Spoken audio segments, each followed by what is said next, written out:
तो very good evening mister Anees, कैसे हो आप? गुड इवनिंग सर मैं हाँ, बढ़िया हूँ। बहुत बढ़िया। आप चलो, बताओ। हमने जो भी यूनिट पढ़ी है, यूनिट वन अब तक हमारी कंप्लीट हुई, यूनिट टू हमारी चल रही है। तो यूनिट टू में हेनरी फ्यूल के प्रिंसिपल्स तक आपने होप्सो की सारी रिवीजन कर ली होगी, उसके क्वेश्चन बुक से कर लिए होंगे। Yes sir. देखो, साथ साथ चाहे थोड़ा करो, लेकिन करते चले जाओ साथ साथ। अगर हम मान लीजिए काम करते चले गए और काम हमने नहीं किया, तो एक दिन वो एक पहाड़ बन जाएगा हमारे लिए। इसका छोटा सा एग्जांपल मैं आपको दूं कि आप जो है, आपकी मदर जो है या दीदी जो है, मान लीजिए पापा जी हैं, वो घर की अगर मान लीजिए कोई भी इनमें से सफाई करता है, और किसी पार्टिकुलर कमरे की एक सफाई करने का जिम्मा उनको एक दिया गया है, वो उस कमरे यस। की रेगुलर सफाई करते हैं, तो कोई दिक्कत नहीं है, वहां पर किसी प्रकार की धूल मिट्टी आपको दिखाई देगी नहीं, हम्म। है ना। साफ सुथरा काम होगा। यानी हो सकता है एक कमरा बहुत गंदा हो, पहले दिन आपको मेहनत लगी उसके ऊपर, दूसरे दिन कम मेहनत लगी, तीसरे दिन और कम, एक दिन ऐसा आएगा कि आपको मेहनत नहीं करनी पड़ेगी, थोड़े से एफर्ट में बहुत सारा प्रयास, बहुत सारा रिजल्ट आपके सामने आ जाएगा। लेकिन उसी कमरे को फिर एक हफ्ते के लिए आप बंद कर दो। यानी आप उसमें जाओ, रेगुलर जाओ, सफाई वफाई मत करो उसकी, और सफाई नहीं करोगे, अपना जाओ बैठो, चप्पल ले जाओ, जूते ले जाओ, आराम से बैठो, काम करो। एक हफ्ते तक ऐसा ही करो, उसमें सफाई मत करो। तो एक हफ्ते बाद हो सकता है वहां पर बैठना आपके लिए मुश्किल हो जाए। क्यों? वहां पर फिर बहुत सारी गंदगी आपको दिखाई देनी शुरू हो जाएगी। Yes sir. स्टडी ऐसी ही है बिल्कुल एकदम।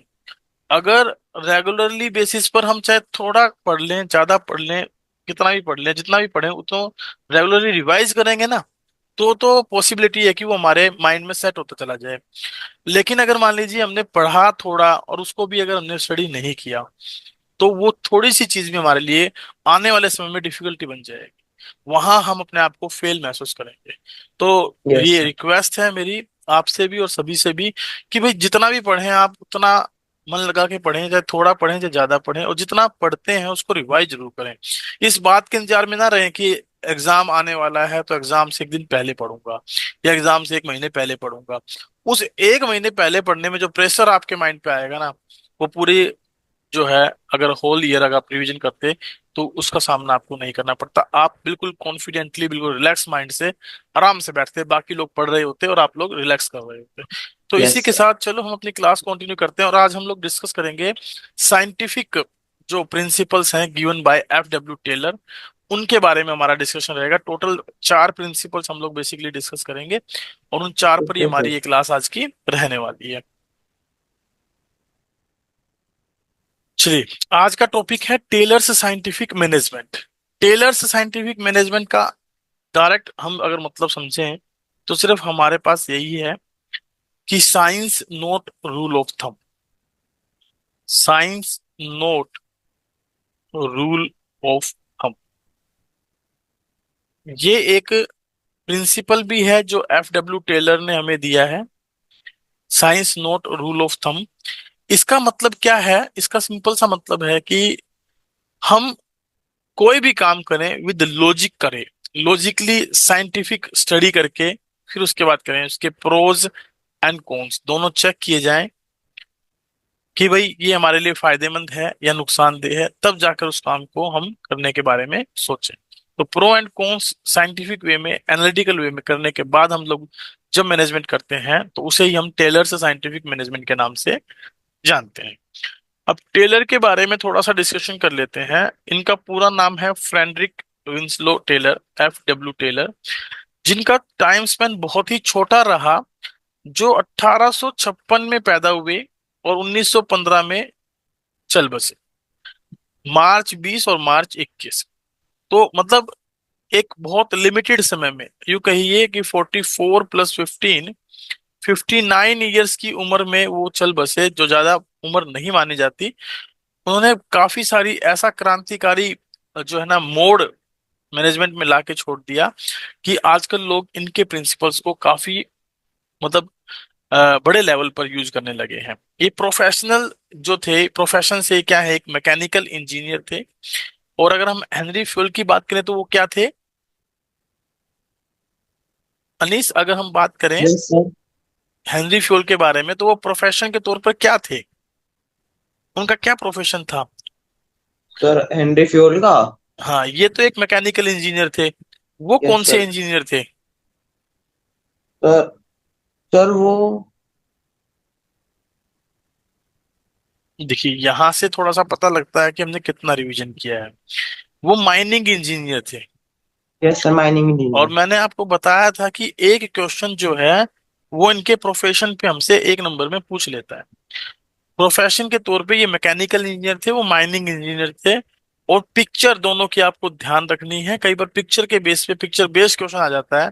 इनकी पिक्चर दे दी जाएगी, नीचे चार नाम दे दी जाएंगे, जिनमें एक नाम हेनरी फ्योल का, एक एफडब्ल्यू टेलर का, एक फिलिप कोटलर का, और एक ऐसे किसी और मैनेजमेंट मैनेजमेंट जो है थ्योरिस्ट का होगा। और हमें ये पता करना होगा भी कौन से जो है मैनेजमेंट थ्योरिस्ट है। तो उस कंडीशन में यदि हमने यस पिक्चर सर। को ध्यान से देखा है, समझा है, तो ही हम बता पाएंगे, otherwise it is not possible. तो रिवीजन मैंने बताया कि साथ साथ करना बहुत जरूरी है। आइए थोड़ा पढ़ते हैं इनकी एजुकेशन के बारे में। ये mechanical engineering from Stevens Institute of Technology से 1883 में डिग्री इन्होंने ली थी। डिग्री स्टैंडिंग फॉर यहाँ पर ग्रेजुएशन डिग्री की हम बात करेंगे।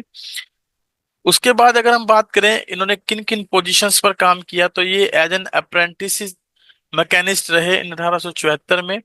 एग्जीक्यूटिव रहे मिडविल स्टील कंपनी में 1884 में। एट बेथलेम आयरन कंपनी में 1898 में गए, जहां पर ये बाद में letter became Bethlem steel company. जो बेथलेम आयरन कंपनी थी वो स्टील कंपनी में कन्वर्ट हो गई। प्रोफेसर एट टक school of business founded in 1900 में एक प्रोफेसर के तौर पे काम किया।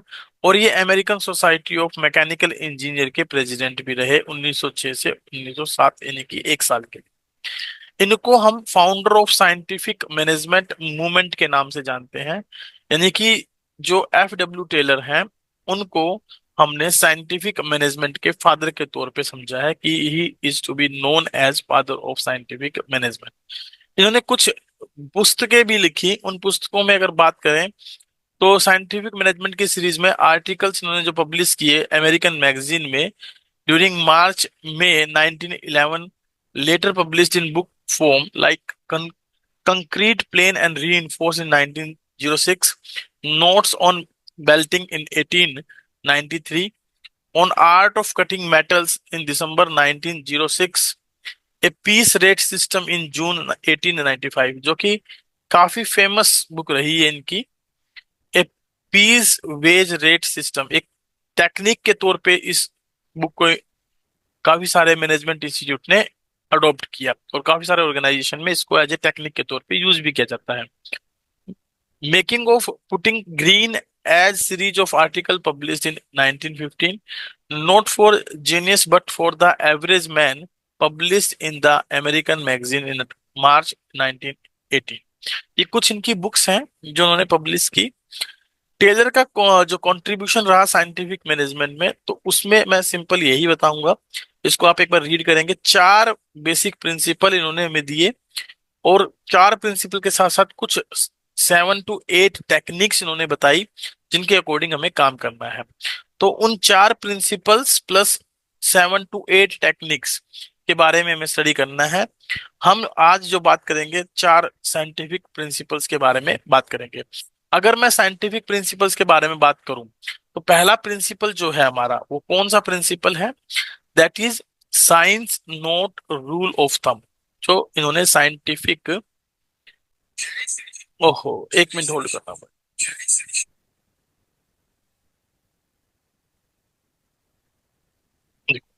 इन्होंने जो हमें चार साइंटिफिक प्रिंसिपल्स दिए, साइंटिफिक प्रिंसिपल्स, उनमें अगर मैं पहले प्रिंसिपल की बात करूं तो that is science note rule of thumb. Science note rule of thumb के बारे में बताया, यस सर। जिसमें उन्होंने बेसिकली यही बात की कि हमें कोई भी काम जो करना है तो उसके लिए हमें न्यू टेक्निक्स को फॉलो करना है, ना कि पुरानी टेक्निक्स को। और न्यू टेक्निक्स भी किस पर बेस्ड होनी चाहिए? साइंस पर बेस्ड, यानी उनका उनको हमें प्रॉपरली एनालाइज करके हमें उनको फॉलो करना चाहिए। दूसरा जो उन्होंने प्रिंसिपल बताया that is harmony not Discord. Harmony not Discord, इसमें उन्होंने यस सिंपल सर। एक ही बात बताई कि जितने भी मैनेजमेंट हैं, वर्कर्स हैं, एम्प्लॉइज हैं, जितने भी मैनेजमेंट के पार्ट हैं प्लस वर्कर्स हैं, वो एक दूसरे के लिए बने हैं, वो एक दूसरे के बिना अधूरे हैं। इन्होंने इस बात पर फोकस किया। They are to be, Yes, sir. They should be treated as a family members. तीसरा जो उन्होंने मुझे बताया, that is cooperation not individualism. Cooperation Not not, individuals. हाँ, नॉट इंडिविजुअल, इसके बारे में फोकस किया। और इंडिविजुअल इसमें जो उन्होंने हमें बताया, तो उन्होंने सिंपल एक बात बताई कि हमें कंपटीशन नहीं करना किसी के साथ भी, हमें किसी के Yes, साथ sir. कंपटीशन नहीं करना, हमें कोऑपरेशन करके चलना है। कंपटीशन करने से फर्म के ऑब्जेक्टिव अचीव नहीं हो सकते, कोऑपरेशन करके चलेंगे, मिलकर ऑब्जेक्टिव को अचीव किया जा सकता है। एक फोर्थ जो प्रिंसिपल उन्होंने बताया, that is developing, developing each and every, each Person to his or her greatest हाँ, sufficiency बिल्कुल, and every prosperity. Personal, personnel का मतलब कर्मचारी या पर्सन, कोई भी व्यक्ति हो सकता है, पर्सोनल भी हो सकता है और पर्सन भी हो सकता है, ऑफ हिज ग्रेटेस्ट एफिशिएंसी। यानी कि ऐसा तब पॉसिबल हो सकता है जब हम उनके लिए प्रॉपर ट्रेनिंग अरेंज करें, प्रॉपर ट्रेनिंग प्रोग्राम अरेंज करें, तभी ऐसा किया जा सकता है। तो ये चार प्रिंसिपल्स हमें बेसिकली स्टडी करने हैं। आइए वन बाय वन करके एक बार समझते हैं कि प्रिंसिपल्स ऑफ साइंटिफिक मैनेजमेंट है क्या एक्चुअल में, और उनके जो ये रूल उन्होंने जो दिए, जो इन्होंने साइंटिफिक मैनेजमेंट के प्रिंसिपल्स दिए, वो कौन कौन से, किस तरीके से उन्होंने इसके बारे में हमें समझाया। In the earlier days of industrial revolution, in the absence of an established theory of factory organization, factory owners or managers relied on personal judgment in attending to the problems they confronted in the course of managing their work।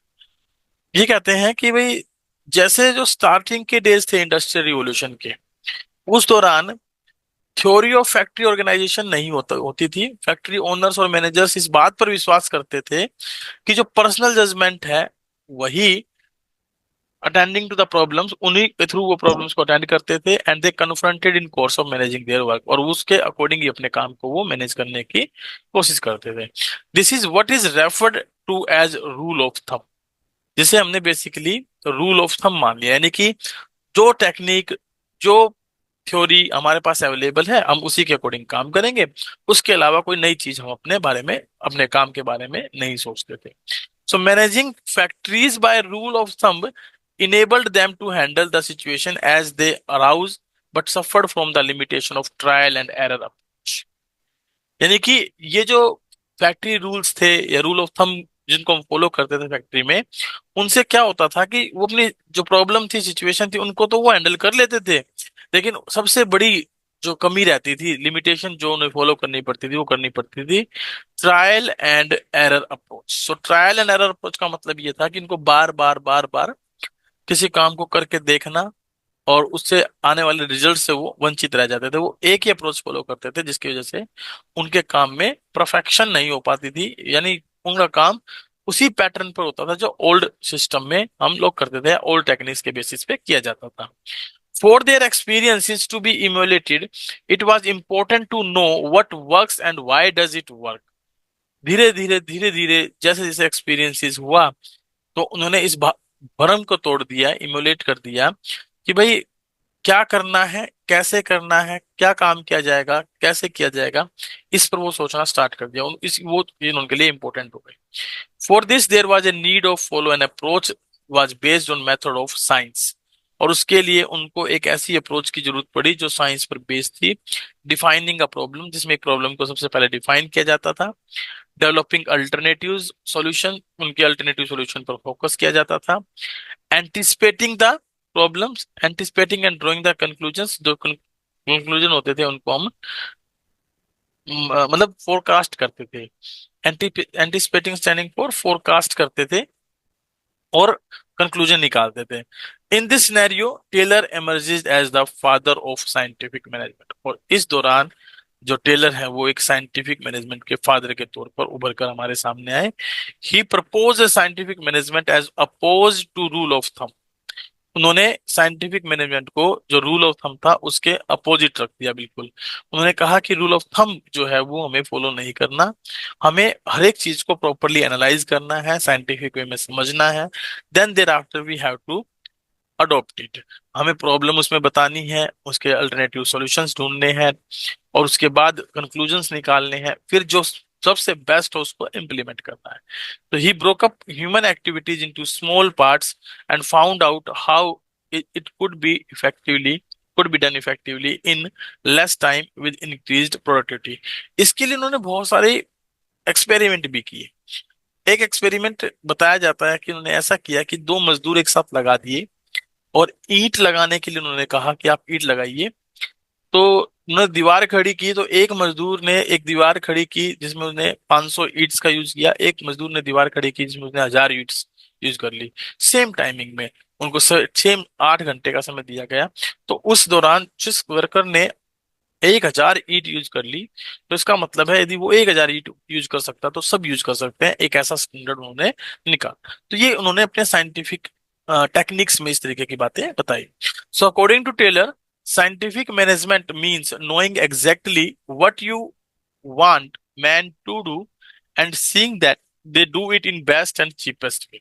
This is a definition given by F.W. Taylor. कई बार exam में definition as it is आ जाती है, और ये पूछ लेते हैं कि ये डेफिनेशन किसने दी।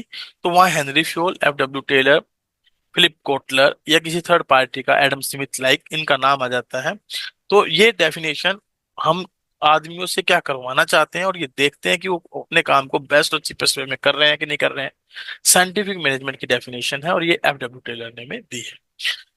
The Bethlehem Steel Company, where Taylor himself worked, achieved threefold increases in the productivity by application of following scientific principles। तो एक जो बेथलेम स्टील कंपनी में उन्होंने, जहाँ टेलर ने काम किया था, उन्होंने खुद से 3/4 मतलब 3 गुना प्रोडक्टिविटी को बढ़ा दिया इन साइंटिफिक मैनेजमेंट प्रिंसिपल्स को यूज करके। जिनमें पहला प्रिंसिपल जो है वो क्या है, science note rule of not thumb. Rule of thumb. Right, ठीक है। Science not rule of thumb में एक कंसेप्चुअल बात आप हमेशा याद रखेंगे। यहाँ पर एक मेन बात जो आपको लिखनी है वो that is the concept of this principle, कि कोई भी काम अगर हम करते हैं तो that should be based on scientific study, not based on the old rules या old techniques. Taylor believed that there was only one best method to maximise the efficiency. ये भी आप कंसेप्ट में यूज कर सकते हैं, that is also the concept of one best method to maximise the efficiency. जब हम वन बेस्ट मेथड की बात करते हैं तो वो साइंटिफिक प्रिंसिपल बन जाता है, साइंस नॉट रूल। हम आगे चलकर इसी के बारे में अगर हम देखेंगे, वन बेस्ट मेथड की जगह वेज कर लें या मेथड भी बोल दें, तो that will becomes the method study. तो उसको हम मेथड स्टडी के नाम से आगे एज ए टेक्निक के तौर पे डिस्कस करेंगे। ये मेथड स्टडी बन जाएगी हमारी उसका नीचे। So this method can be developed through study and analysis. इसको केवल स्टडी करके, एनालाइज करके ही डेवलप किया जा सकता है। दिस मेथड्स और develop should substitute the rule of thumb throughout the organisation. और ये जो मेथड हम इस तरीके से डेवलप करते हैं, तो रूल ऑफ थंब को बिल्कुल ऑर्गेनाइजेशन से खत्म करने के लिए बनाया जाता है, स्टडी की जाती है। Scientific method involve investigation of traditional method. इसमें हम उन ट्रेडिशनल मेथड की स्टडी को भी लेके चलते हैं, तो जिसके द्वारा काम किया जाता है, unifying the best practices and developing a standard method which would be followed throughout the organization। और उन ट्रेडिशनल मेथड के आधार पर हम साइंटिफिक स्टडी जब करते हैं, काम करते हैं, यूनिफाइंग करते हैं बेस्ट प्रैक्टिसेस, तो उसके आधार पर हम एक ऐसा स्टैंडर्ड फॉलो कर लेते हैं जो सभी ऑर्गेनाइजेशन में फॉलो किया जाता है, एक्सेप्ट किया जाता है। ये पार्टिकुलरली पिक्चर दी गई है जिसमें अलग अलग लोगों को अलग अलग वर्किंग दी गई है। एक पार्टिकुलर एक पर्सन को किसी गाड़ी का कोई पार्टिकुलर हिस्सा चेक करने के लिए कहा गया है, किसी को कोई हिस्सा चेक करने के लिए कहा गया है। तो ये साइंटिफिक मैनेजमेंट की स्टडी है जिसमें लिखा है conducting business activities according to standardised tools, methods and trained personnel in order to increase the output, improve their quality and reduce cost and wastage। यानी कि एक ही प्रकार का जो एक गाड़ी है उसी के इंस्पेक्शन के लिए हमने 4 से 5 एक्सपर्ट्स रख लिए, वो अपने अपने काम के प्रति जिम्मेदार होंगे। तो इस प्रकार की स्टडी को हम साइंटिफिक मैनेजमेंट में इंक्लूड करके चलते हैं, जहां पर क्वालिटी बढ़ती है, कॉस्ट और वेस्टेज कम होती है। और ये टूल बेसिकली स्टैंडर्डाइज टूल होते हैं जो हर ऑर्गेनाइजेशन में फॉलो किए जाने चाहिए। So according to Taylor, even a small production activity like loading pigs of iron into box cars can be scientifically planned and managed. तो कहते हैं कि कोई भी छोटी क्यों ना एक्टिविटी हो, चाहे वो हमें जो आयरन होता है, लोडिंग पिग्स यानी कि जो सरिया होता है, उसको हमें चाहे गाड़ी में अपलोड ही क्यों ना करना पड़े, लोड ही क्यों ना करना पड़े, उसके लिए भी एक प्लान एंड मैनेजमेंट होना चाहिए। This can be result in ट्रेमेंडस saving of human energy. तो ये एक ह्यूमन एनर्जी को काफी हद तक बचाने में मदद करता है, as well as wastage of time and materials. जैसे टाइम और जो मटेरियल्स है वो भी कम से कम वेस्ट होता है। The more sophisticated the process is, greater would be saving. जितना ज्यादा जो है ना, सोफिस्टिकेटेड का मतलब होता है स्किल्डफुल, स्किलफुल प्रोसेस होगा, उतना ज्यादा हमारी सेविंग्स होगी, चाहे वो टाइम की सेविंग हो, चाहे वो मटेरियल की सेविंग हो, चाहे ह्यूमन एफर्ट्स की saving.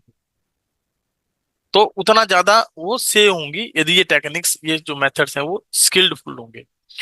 In the present context, the use of internet has brought about dramatic change और improvements in internal efficiency and customer satisfaction. Now you can see that nowadays there is AI, artificial intelligence।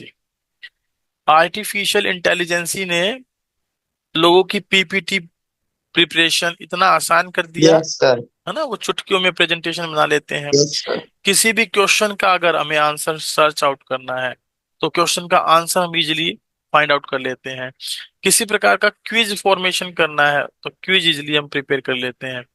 कोई भी YouTube का video है और उसका अगर हमें summary चाहिए तो समरी हम इजिली निकाल लेते हैं। भाई पूरा एक 4-5 घंटे का मान लीजिए वीडियो हो, उस वीडियो में क्या बात डिस्कस की गई है, करक्स क्या है उसके, एक जो बेसिक जरूरत के जो पॉइंट है उसमें वो क्या है, तो उनके बारे में एक हाइलाइट्स जो है ये हमें प्रोवाइड कर देता यस है। सर। तो ये साइंटिफिक स्टडी, ये साइंटिफिक टूल्स का ही एक नतीजा है। और यही कह रहे हैं जैसे इंटरनेट ने ड्रामेटिक इम्प्रूवमेंट ला दी है, वैसे ही साइंटिफिक प्रिंसिपल्स ने भी इम्प्रूवमेंट ला दी है।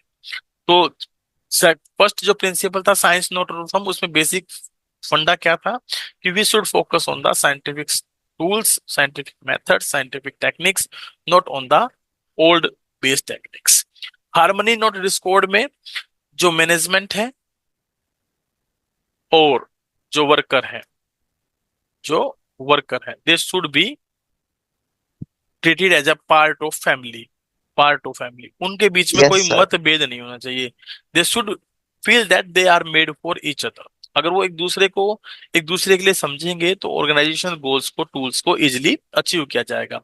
So factory system of production implied that managers served as a link between the owners and the workers.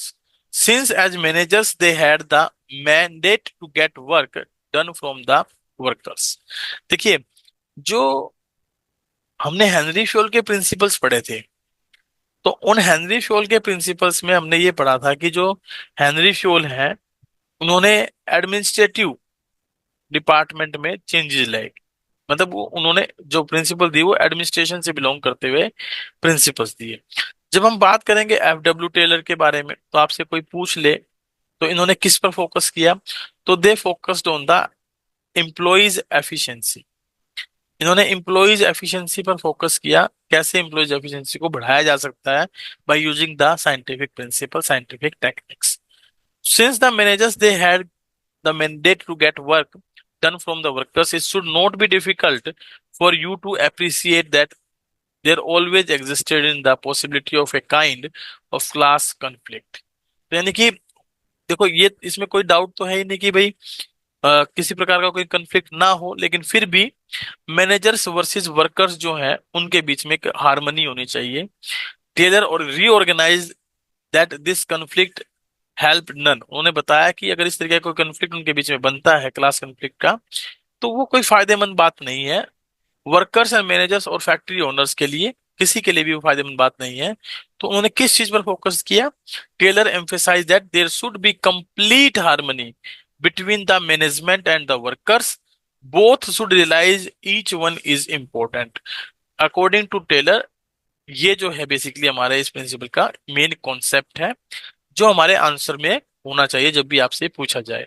कि भाई टेलर ने कहा कि जो हार्मनी है वो जरूर एग्जिस्ट होनी चाहिए मैनेजमेंट और वर्कर के बीच में, उनको एक दूसरे को फैमिली का पार्ट मानना चाहिए, तभी जाकर कोई इंपॉर्टेंट रिजल्ट्स या इंपॉर्टेंट ऑर्गेनाइजेशनल गोल्स को अचीव किया जा सकता है, otherwise it is not possible. To achieve this state, Taylor called up for complete mental revolution.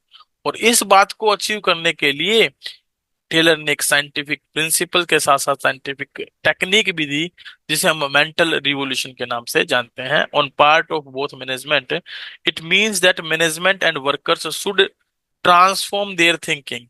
यानी कि अगर मैनेजमेंट कोई डिसीजन ले रही है, मैनेजमेंट किसी बात में इन्वॉल्वमेंट शो कर रही है, तो वहां पर इट शुड नेसेसरी कि वर्कर्स की भी राय ली जाए, वर्कर्स की भी राय ली जाए, वर्कर्स को भी इंक्लूड किया जाए, उनकी बात को भी सुना जाए, ताकि जो उनकी थिंकिंग है वो एक दूसरे के साथ शेयर की जा सके और उसे एक बेटर डिसीजन लिया जा सके। Both should be a part of family, दोनों एक फैमिली के पार्ट समझे जाने चाहिए। In such a situation even trade unions will not think of going on strike. अगर ऐसी सिचुएशन होगी तो जो ट्रेड यूनियंस होती हैं ऑर्गेनाइजेशन के अंदर, वो भी कभी भी स्ट्राइक करने के बारे में नहीं सोचेंगे, क्योंकि जब हम उनको फैमिली मेंबर मान लेंगे तो उनके और मैनेजमेंट के बीच में कोई झगड़ा ही नहीं होगा, झगड़ा नहीं होगा तो कोई स्ट्राइक भी नहीं होगी। So management should share the gains of the profits of the company if any with the workers. अगर किसी प्रकार का कोई लाभ कंपनी को होता है तो वो भी वर्कर के साथ शेयर किया जाए। Eight the same time workers should work hard, और उसी वक्त वर्कर जो है मतलब मन लगा के काम करेंगे, and be willing to embrace the change for the good of the company. और वो अगर हम प्रॉफिट शेयरिंग करते हैं तो वो हार्ड वर्क बिल्कुल मन लगा के काम करेंगे और पूरी कोशिश करेंगे कि जो कंपनी में बेटर से बेटर, गुड से गुड जो चेंज हो उसको वो लेकर आए। So according to Taylor, prosperity for employer cannot exist for a long time unless it is accompanied by prosperity for employees and vice versa। यानी कि किसी भी ऑर्गेनाइजेशन में prosperity तब तक implemented नहीं हो सकती जब तक कि हम एम्प्लॉयज के वेलफेयर के बारे में नहीं सोचते। एम्प्लॉयज के वेलफेयर के बारे में जब तक हम कोई डिसीजन नहीं लेते, तब तक प्रोस्पेरिटी जो एम्प्लॉयर की है वो लंबे समय तक ऑर्गेनाइजेशन में नहीं रह सकती, लॉन्ग टाइम के लिए वो एस्टेब्लिश नहीं हो सकती। तो दिस इज एन एग्जांपल जिसमें बताया गया है कि हार्मनी नॉट डिस्कॉर्ड में sharing of gains between the management and workers leading to complete harmony. यदि किसी प्रकार का कोई प्रॉफिट होता है ऑर्गेनाइजेशन में तो उसमें हमें अपने वर्कर्स को भी भागीदार बनाना चाहिए। एक सिंपल सा कॉन्सेप्ट दिया है about the Japanese work culture, उनके बारे में क्या कहा गया है। It is an a classical example, कई बार लोग दे भी देते हैं about the situation of harmony not discord का। In Japanese company paternalistic style of management is in the practice. कई बार क्वेश्चन भी आ जाता है what is paternalistic style of management. So there is a complete openness between the management and workers. If at all the workers go on strike, they wear a black badge and instead of stopping the work, they do more work. यानी कि काला तबका बांध लेते हैं और बजाय काम को रोकने के वो ज्यादा नॉर्मल काम से ज्यादा काम करना स्टार्ट कर देते हैं to gain the sympathy of management, ताकि उनको मैनेजमेंट की सिंपैथी मिल सके। This is called paternalistic style of management. Concept of mental revolution, जो कि हमारा पार्ट है किसका, हार्मनी नोट डिस्कॉर्ड का, तो उसमें ये कॉन्सेप्ट हमारा एक है, तो इसके बारे में सेपरेटली क्वेश्चन हमसे पूछ लिया जाता है what is concept of mental revolution. तो यहाँ सिंपल मतलब है जो मैनेजमेंट है, वर्कर्स हैं, वो उनका एटीट्यूड जो है एक दूसरे के प्रति चेंज होना चाहिए। Mental revolution involves a change in attitude of workers and management towards one another from competition to cooperation। This is the main focus कि उनके बीच में कंपटीशन नहीं होना चाहिए, कॉपरेशन एग्जिस्ट करना चाहिए। Both should realise that they require they require one another, उनको ये पता होना चाहिए कि एक दूसरे को उनकी जरूरत है। Both should aim to increase their size of surpluses, और इसी के आधार पर वो एक दूसरे के साइज को इंक्रीज कर सकते हैं, सरप्लसेस यानी प्रॉफिट के पार्ट को बढ़ा सकते हैं। This would eliminate the need for any agitation, किसी प्रकार का कोई जो ये होते हैं ना आंदोलन वगैरह, आंदोलन, एजिटेशन, आंदोलन को हम रोक सकते हैं if there is a cooperation, not the competition among the workers and the management. So management should share a part of surplus with workers. Workers should also contribute their might so that company makes profit. और workers को भी चाहिए कि वो maximum efforts करें ताकि company को profit हो सके. This attitude will be good for both of them and also for the company. In the long run, workers' well-being will ensure prosperity of business. Will ensure well-being of business. तो ये basically हमारा mental revolution का part था, जिसमें thinking power, सोच एक दूसरे की बदलनी चाहिए एक दूसरे के प्रति. They should follow that they are the family members. Next one है cooperation not individualism. Cooperation not individualism का सिंपल सा मतलब उन्होंने बताया कि भाई किसी भी प्रकार का कोई भी मतभेद नहीं होना चाहिए, उनके बीच में कंप्लीट एक ऐसा रिलेशन होना चाहिए जहां कॉपरेशन की बात आए. There should be complete cooperation between the labour and the management instead of individualism and competition should be replaced by cooperation. Both should realise that they need each other. ज्यादा सा अंतर नहीं है हार्मनी नॉट डिस्कॉर्ड में, लेकिन एक basic जो अंतर है वो अगर हम बात करें तो बेसिक अंतर क्या हमारे सामने निकल कर आता है, दैट इज कि भाई जो ऑर्गेनाइजेशनल जो हार्मनी नॉट डिस्कॉर्ड है उसके अंदर तो हम बात कर रहे हैं भाई कंपटीशन ना होकर कॉपरेशन होना चाहिए. यहाँ पर भी हम यही बात कर रहे हैं कंपटीशन ना होकर कॉपरेशन होना चाहिए, इंडिविजुअलिज्म की भावना नहीं होनी चाहिए. लेकिन एक चीज जो सबसे ज्यादा जरूरी है वो क्या है कि उनके बीच में सुजेशन सिस्टम होना चाहिए और हर एक सुजेशन के लिए उनको रिवॉर्ड दिया जाना चाहिए. उनको एक मतलब सर्टिफिकेशन होना चाहिए उन, ताकि उनके बीच में वर्कर्स के बीच में कॉन्फिडेंस क्रिएट हो सके. For this management should not close it's years to any constructive suggestion made by the employees, and they should be rewarded for their suggestions which results in substantial reduction in the cost, and they should be part of management. And if any important decision are taken, workers should be taken into confidence. ताकि confidence में अगर हम उनको लेंगे तो किसी प्रकार का कोई एजिटेशन क्रिएट नहीं होगा, किसी प्रकार का कोई रेस्ट्रिक्शन नहीं लगेगा. At the same time workers should desist for going on strike and making unreasonable demands on the management. तो उस वक्त वर्कर्स को भी चाहिए कि वो डिनाई करे किसी भी प्रकार की स्ट्राइक या अनरीजनेबल डिमांड्स को लेकर, मैनेजमेंट से किसी प्रकार की कोई डिमांड ना करे. In fact when there will be open communication system, the goodwill there will be no need of for even a trade union. तो उस कंडीशन में वहां पर किसी ट्रेड यूनियन की भी हमें रिक्वायरमेंट नहीं होती. So paternalistic style of management where by the employer takes care of need of employees, यानी एज ए फादर के तौर पर, एज ए पेरेंट के तौर पर वो अपने एम्प्लॉयज का ध्यान रखे, would prevail as in the case of Japanese company, जैसा कि जापानीज कंपनी में बताया जाता है. द प्रिंसिपल जो है वो हार्मनी नॉट डिस्कॉर्ड का एक एक्सटेंशन है.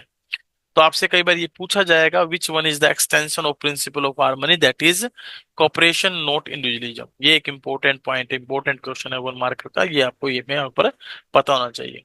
सो according to Taylor there should be an almost equal division of work and responsibility between workers and the management. तो टेलर ये कहते हैं, टेलर के अकॉर्डिंग जो कॉन्सेप्ट है दैट इज कि भाई डिवीजन ऑफ वर्क जो है, रिस्पॉन्सिबिलिटी जो है वो बराबर बराबर बटी होनी चाहिए. And all the day long management should work almost side by side with the workers, helping increasing smoothening the way for them. यानी कि ऐसा ना हो कि मैनेजमेंट हाथ पे हाथ रख के बैठ जाए, ऑर्डर दे दे, प्लानिंग कर दे. उनको side by side manage workers के साथ मिलकर काम भी करना चाहिए, ताकि वर्कर्स को भी ये लगे कि वो एक दूसरे के लिए बने हैं और उनके बीच में किसी प्रकार का कोई कंपटीशन नहीं है. और ये एक एक्सटेंशन माना जाता है principle of harmony not discord का. Last but not the least, that is development of each and every person to his or her greatest efficiency. यानी जितनी उसकी क्षमता है वहां तक उसका डेवलपमेंट होना चाहिए, एंड प्रोस्पेरिटी, और उसकी वेलबींग के बारे में सोचा जाना चाहिए. ऐसा हम केवल और केवल by giving the proper training कर सकते हैं. प्रॉपर अगर ट्रेनिंग देंगे तो उनको ग्रोथ की अपॉर्चुनिटीज मिलेंगी, ग्रोथ की अपॉर्चुनिटीज मिलेंगी तो वो आगे फर्दर एज अ मैनेजर के पोस्ट पर या एक हायर लेवल की पोस्ट तक भी जा सकते हैं, जिससे उनका वेलबींग होगा और उनकी एफिशिएंसी को प्रॉपरली यूज किया जाएगा. सो industrial efficiency depends on the large extent of personal competencies. जो इंडस्ट्रियल एफिशिएंसी है वो किस पे डिपेंड करती है? एक्सटेंट ऑफ पर्सनल कंपिटेंसी, वो कितने कंपिटेंट है किसी चीज के लिए। ऐसा scientific management also stood for workers development, और जो साइंटिफिक मैनेजमेंट है वो भी यही बताती है कि इसका मेन जो पर्पज है वो वर्कर की डेवलपमेंट है, एम्प्लॉयज का एफिशिएंसी को बढ़ाना है। जैसे कि हमने बात भी की हेनरी फ्योल और एफ टेलर में, बेसिक डिफरेंस ये था कि एफ डब्ल्यू टेलर ने जो है एम्प्लॉयज की एफिशिएंसी के बढ़ाने पर काम किया, जबकि एफ डब्ल्यू टेलर जो है वो, सॉरी, हेनरी फ्यूल जो है वो एडमिनिस्ट्रेटिव पार्ट पर फोकस करके चल रहे थे। So worker training was essential also to learn the best method. भाई बेस्ट से बेस्ट मेथड को कैसे समझा जा सकता है, कैसे सीखा जा सकता है, उसके लिए ट्रेनिंग की जरूरत होती है। And developed as a consequences of the scientific approach, और इसी की वजह से साइंटिफिक अप्रोच का जन्म भी होता है। So Taylor was of the view that concern for efficiency could be built in right from the process of employee selection। ये ऐसा केवल कहाँ से शुरू हो सकता है? जब हम एम्प्लॉय को सिलेक्ट करते हैं। Each person should be scientifically selected and then work assigned and shoot his or her physical, mental and intellectual capabilities। उसके लिए हम डिफरेंट काइंड ऑफ टेस्ट जो है ना ऑर्गेनाइज कर सकते हैं। उन टेस्ट के माध्यम से उनकी फिजिकल, मेंटल, इंटेलेक्चुअल कैपेबिलिटी के बारे में जान सकते हैं, ऐसा टेलर बताते हैं। To increase the efficiency, employees should be given the required training, and efficient employees would produce more and more and will earn also more. And this will ensure their greatest efficiency and prosperity for both company and the workers. So these are the basically four principles which we have discussed today. The day after tomorrow, day after tomorrow हम लोग बात करेंगे, यानी कि Monday को अब हमारी class रहेगी। तो मंडे को अगर हम क्लास लेंगे तो किस पर लेंगे? Basically techniques of scientific management पर। तो यहाँ पर जो हमने चार प्रिंसिपल बेसिकली डिस्कस किए, उन चारों प्रिंसिपल्स को आप एक बार प्रॉपरली रिवाइज कर लें, ताकि आपको किसी प्रकार की कोई समस्या ना हो। तो मेरे साथ एक बार बता दीजिए दोस्तों, पहला प्रिंसिपल है वो क्या था आपका? सर पहला प्रिंसिपल था science not rule of thumb. Second principle कौन सा था हमारा? Sir harmony not discord. Third one? और सर थर्ड था कॉपरेशन नॉट इंडिविजुअलिज्म। और जो और सर फोर्थ वन फोर्थ था? था development of each and every person to his or her चलिए, ग्रेटेस्ट एफिशिएंसी। इसमें एक एक्सटेंशन है, वो कौन सा प्रिंसिपल जो एक्सटेंशन फॉर्म में है, और कौन से सर प्रिंसिपल का एक्सटेंडेड फॉर्म है? बताइए कौन सा sir principle? Sir cooperation not individualism है extension harmony of not discord का। ऑफ हार्मनी नोट डिस्कॉर्ड, बिल्कुल। डिस्कॉर्ड। ठीक है, यहां तक आप इसको प्रॉपर्ली रिवाइज कर लीजिए। नेक्स्ट क्लास में हम क्या पढ़ेंगे? Techniques of scientific management. तब चलिए, होप सो आपको ये चारों प्रिंसिपल्स बहुत अच्छे से समझ में आए। लेकिन चारों प्रिंसिपल्स की इंपॉर्टेंस आज के, अगर हम युग में देखें, आजकल हम ऑर्गेनाइजेशन में देखें, तो बखूबी ये फॉलो किए जाते हैं। और इनका इंपॉर्टेंस इतना कि इनसे एफिशिएंसी ऑफ द वर्कर्स जो है काफी वो हद तक बढ़ी भी है। तो इनका प्रॉपर रिवीजन करना है, इससे पहले जो हम कर चुके हैं उनका रिवीजन करना है, ताकि मंडे को जो हम क्लास लें तो उस क्लास के अंदर आप इन प्रिंसिपल्स को एक बार रिकॉल कर पाए। और आने वाले जो मंडे को क्लास रहेगी वो साइंटिफिक टेक्निक्स पर रहेगी।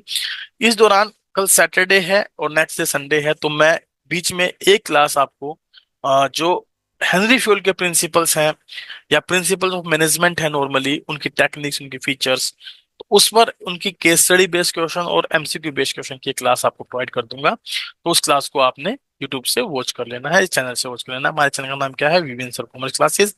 ये क्लासेस अच्छी लग रही हैं तो चैनल को लाइक, शेयर और सब्सक्राइब करना ना भूले, ताकि बाकी बच्चे भी इनका फायदा उठा सकें। Have a good day, bye bye, take care.